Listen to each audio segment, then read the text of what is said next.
You step outside before dawn. The city is still, the air cool and metallic after last night's rain. Streetlights stretch long shapes across the wet pavement like amber ribbons slowly fading into the dark.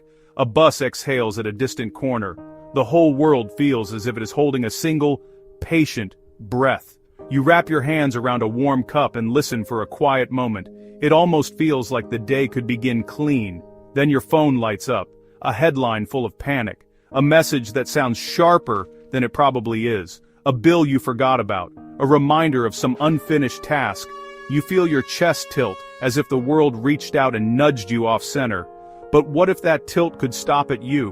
What if the noise of the world did not rearrange your inner furniture? The old Stoics trained for this exact moment, the small space between stimulus and action. And today we will walk through 7 things a foolish man says, the phrases that weaken the mind, and the Stoic answers that steady it. First, the phrase a stupid man uses when life pushes back. It's not my fault. Marcus Aurelius once said, "You have power over your mind, not outside events." Picture a meeting where a project is falling apart because someone missed a deadline.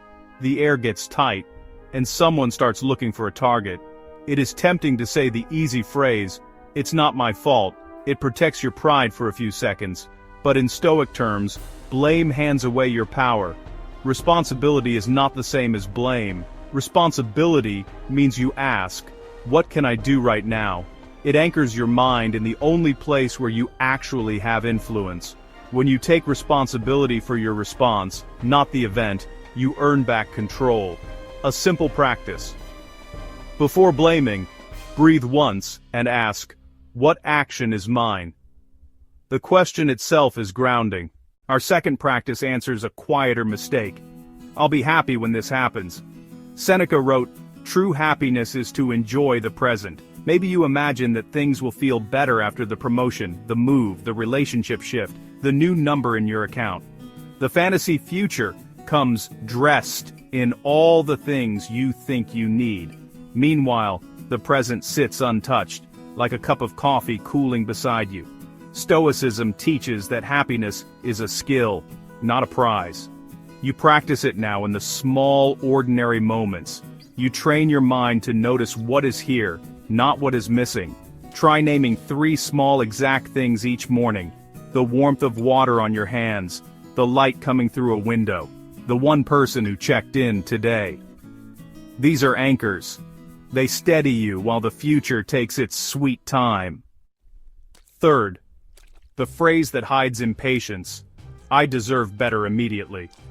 Marcus Aurelius once said, "Waste no more time arguing what a good man should be.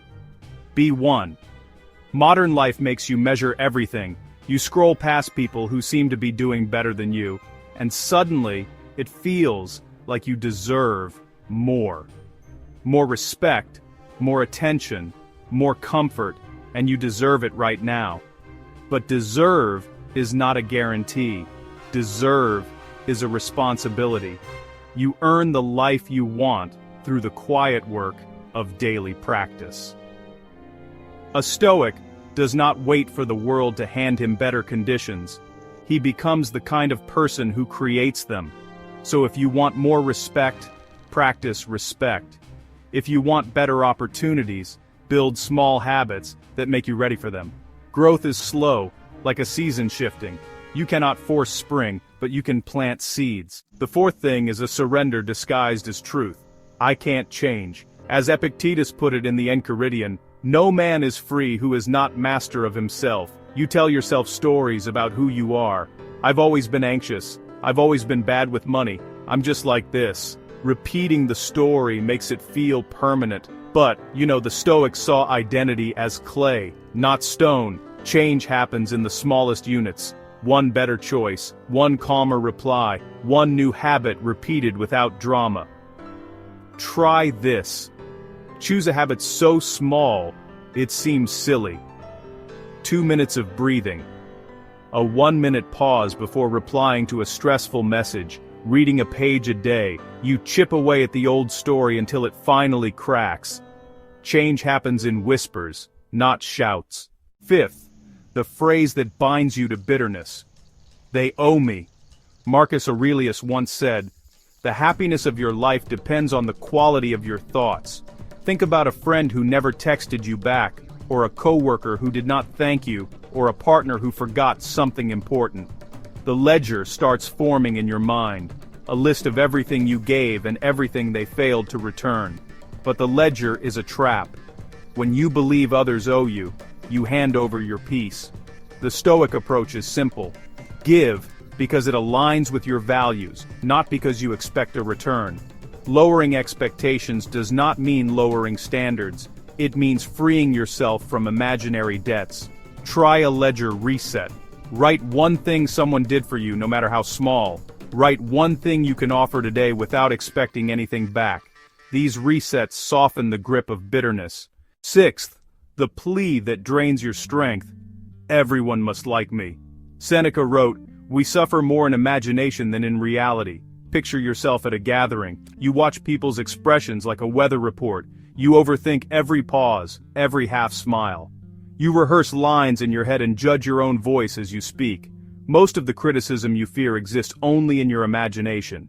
Stoicism asks a grounding question. Whose judgment actually matters? You need only a few honest voices. People who admire the way you act, not the way you perform. If you act with integrity, you do not need the whole room to clap. Try this two-name test. Before changing yourself to gain approval, ask if the two people you most respect would approve. If yes, carry on. If not, reconsider. Let values guide you, not applause. Finally, the phrase that grows into a fire, "I'll get even." Seneca wrote, "The consequences of anger are worse than its causes. Revenge feels warm and sharp.